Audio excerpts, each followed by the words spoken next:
설마 조던 르브론 이야기는 아니죠. 마이클 조던이 정점에 올라있고 코비 브라이언트가 성장해 있는데 이 두 팀이 파이널에서 만난 거야. 왜 내가 조던 빠라고 조 빠라고 그렇게 욕을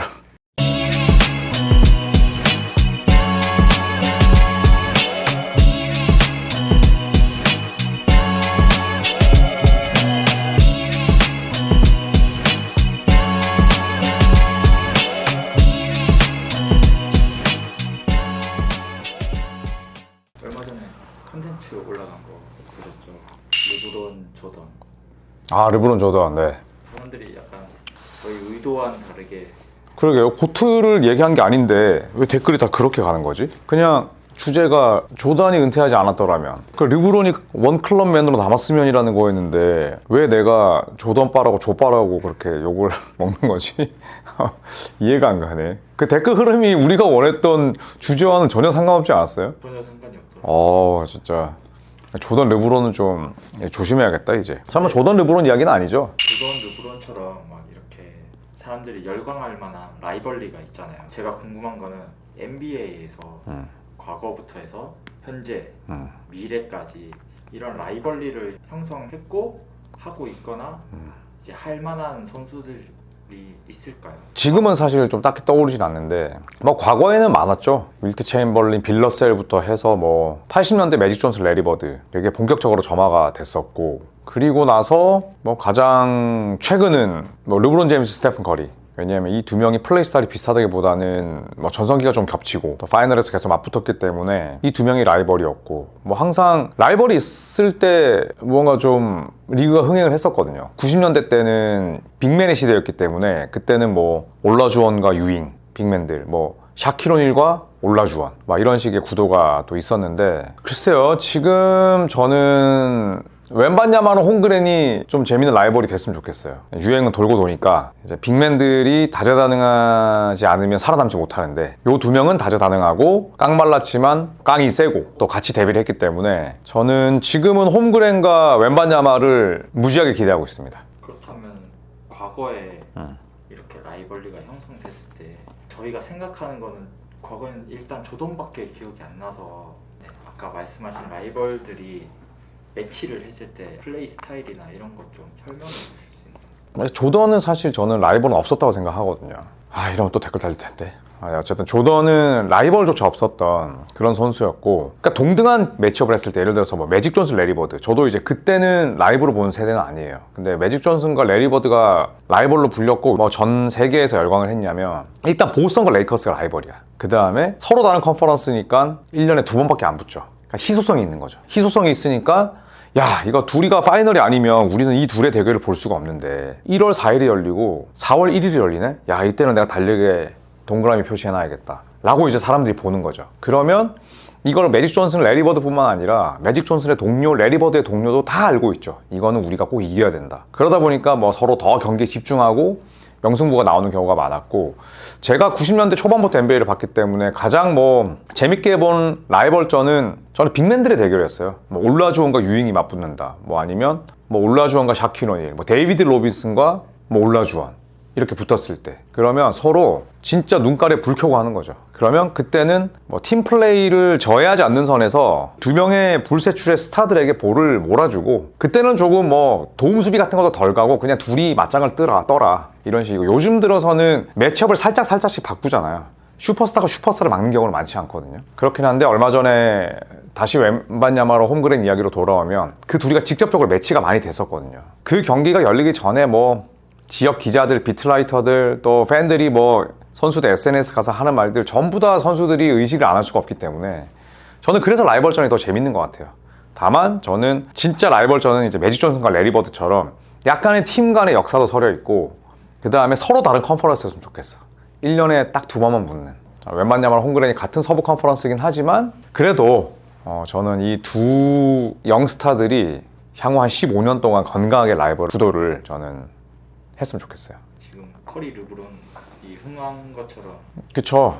사무국이 좀 밀지 않을까요? 사무국이 굉장히 밀었던 라이벌까지는 아니지만 그 구도가 자모란트랑 자이언이었잖아요. 폭망했죠. 한 명은 밥 때문에, 한 명은 총 때문에.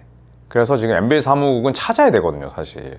사무국이 그런 거 안 하겠죠라고 하지만 사무국이 그런 구도를 만들죠, 사실. 그래서 지금은 르브론과 커리 시대를 이끌 아이콘뿐만 아니라 그 라이벌리를 빨리 찾아야 된다고 봐요. 그렇다면 이제는 뭐 신인류, 그 다음에 뭐 유니콘, 뭐 포르징기스가 있었을 때 그때보다 깡마르고 키 큰 신인이 지금 2명이나 더 나왔으니까 저는 사무국이 약간 이 라이벌 구도를 좀 재점화시켜도 좋지 않을까? 근데 그러기 위해서는 샌안토니오가 빨리 올라와야죠. 팀 차이가 너무 크니까. 저 하나는 꼭대기에 있고 네. 하나는 저 바닥에 있고. 그쵸. 그러면은 이게 뭐 세미파이널 이런 데서 못 만나니까 빨리 샌안토니오가 올라와야 되고, 저는 그래서 뭐 르브론과 커리가 은퇴하면 이 두 명이 리그의 아이콘이라는 건 아니지만 리그를 대표하는 라이벌이 되지 않을까 생각합니다. 다른 스포츠를 보면 지역 라이벌 이런 게 네. 강한데 NBA에서는 그런 거를 못 봤거든요. 혹시 있나요? NBA는 사실 그 같은 연고지를 쓰는 팀이 별로 없죠. LA, 그 다음에 뉴욕과 브루클린. 근데 레이커스랑 클리퍼스는 워낙 그 간극이 너무 커서 최근 들어서 클리퍼스가 2010년대 이후로 좀 잘했던 거지 뭐 과거에는 째바리가 안 됐어요. 레이커스는 클리퍼스 신경도 안 써. 지금도 신경 안 써요. 어쨌든 그 둘을 갖고 뭐 LA 더비다라는 표현은 잘 안 썼고, 왜냐면 워낙 전력과 역사가 불균형이어서 팬덤 차이도 엄청나죠.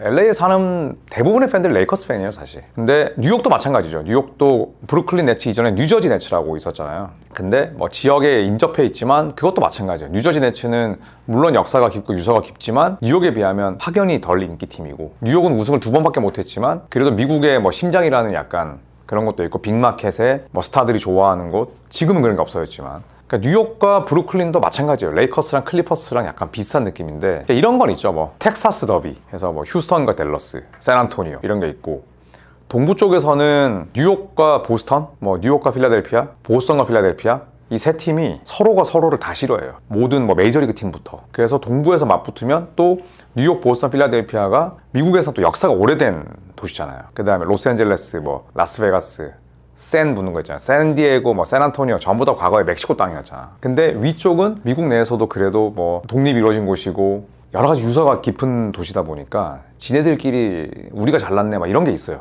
스포츠 팬덤끼리 싸우면 더 심하죠. 그래서 뉴욕과 보스턴, 필라델피아가 붙으면 항상 뭐 전쟁인 그런 느낌은 있고, 과거에는 뭐 레이커스랑 세크라멘토, 같은 캘리포니아 주에 있는, 지금도 뭐 골든스테이트랑 레이커스 이런 팀들, 같은 디비전이나 아니면 같은 주에 있는 팀들의 대결은 조금 더 관심을 모으는 게 있죠. 물론 그게 뭐 맨체스터 더비라든지 뭐 아니면 엘살바도르가 아니라 뭐야 그거, 엘 클라시코. 엘살바도르가 왜 나오지 갑자기? 엘 클라시코 이런 것들처럼 막 축구처럼 엄청 점화되는 건 아니지만 그래도 뭐 그런 라이벌전 재밌죠.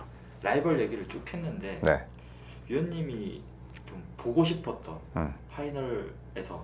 파이널에서 아마 굉장히 많은 분들이 공감하실 것 같은 생각이 드는데, 저는 코비 브라이언트랑 르브론 제임스 이 두 명이 파이널에서 한번 붙었으면 어땠을까. 그래서 두 선수의 전성기가 겹치진 않았죠. 두 선수의 나이 차이가 또 6살이나 나기 때문에 겹치진 않았는데, LA 레이커스는 그때 파이널에 올라갔는데 클리블랜드가 올랜도 매직한테 졌어요. 그러면서 올랜도 매직이 결승에 올라갔지. 그래서 그때 뭐 코비랑 드와이트 하워드의 대결이 됐지만, 그때 나이키에서 어떤 광고를 냈냐면 코비랑 르브론이 뭐 정상에서 맞붙는다 이런 광고도 냈었거든요.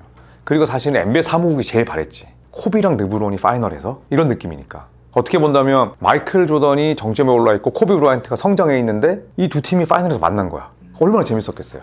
근데 그게 거의 실현될 뻔했는데 클리블랜드가 올랜도에게 덜미를 잡힌 거죠. 그래서 그게 안 돼서, 제가 그때가 2009년 뭐 10년 이때 전후로 기억을 하는데 상당히 아쉬웠죠. 더구나 지금 뭐 코비 브라이언트가 또 아쉽게 또 작고했는데 더욱더 그런 것 같아요.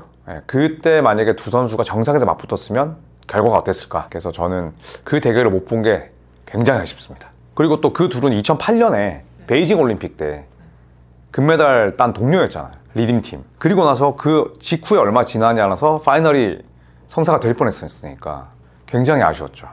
아마 고 데이비드슨 총재가 가장 아쉬웠을 인물 아니었을까? 그런 생각을 합니다.